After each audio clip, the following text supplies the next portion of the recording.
ধরো এই গাছটা নিয়ে লাগা মনে যায়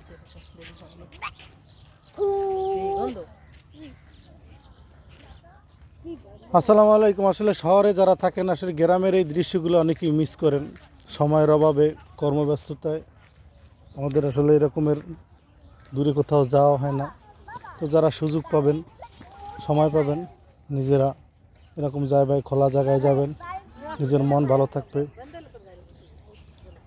আর এই আবহাওয়া এবং এই পরিবেশগুলি স্বাস্থ্যের জন্য খুবই ভালো।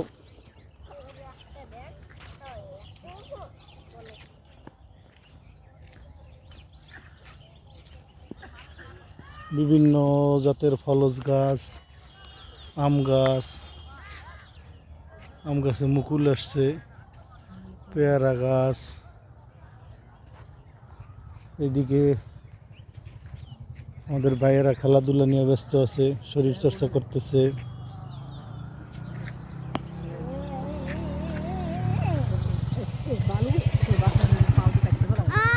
অনেক দিনের পুরনো বটবৃক্ষ, আসলে যেটা আমাদের অনেকের গ্রামের বাড়িতে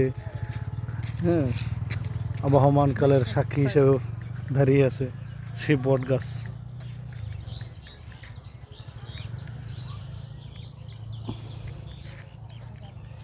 আমার কাছে জায়গাটা মোটামুটি ভালোই লাগে। আসলে কি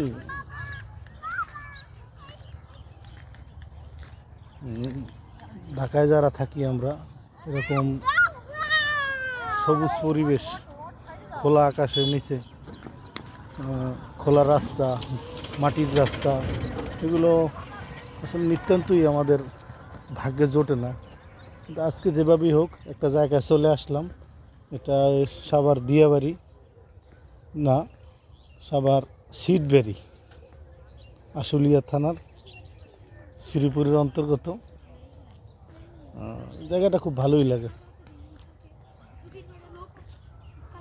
যেখানে আসলে নিজেদের গ্রাম, নদী, খাল, বিল, পুকুর, বাগান সব কিছুর কথা মনে পড়ে।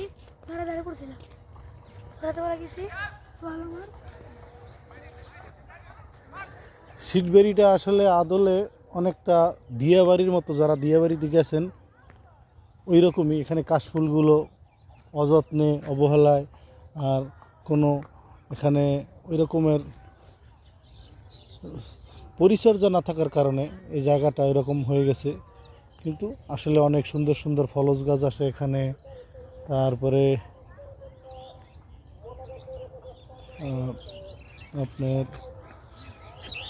খেজুর গাছ, কলা গাছ, তারপরে আপনার কাশফুল।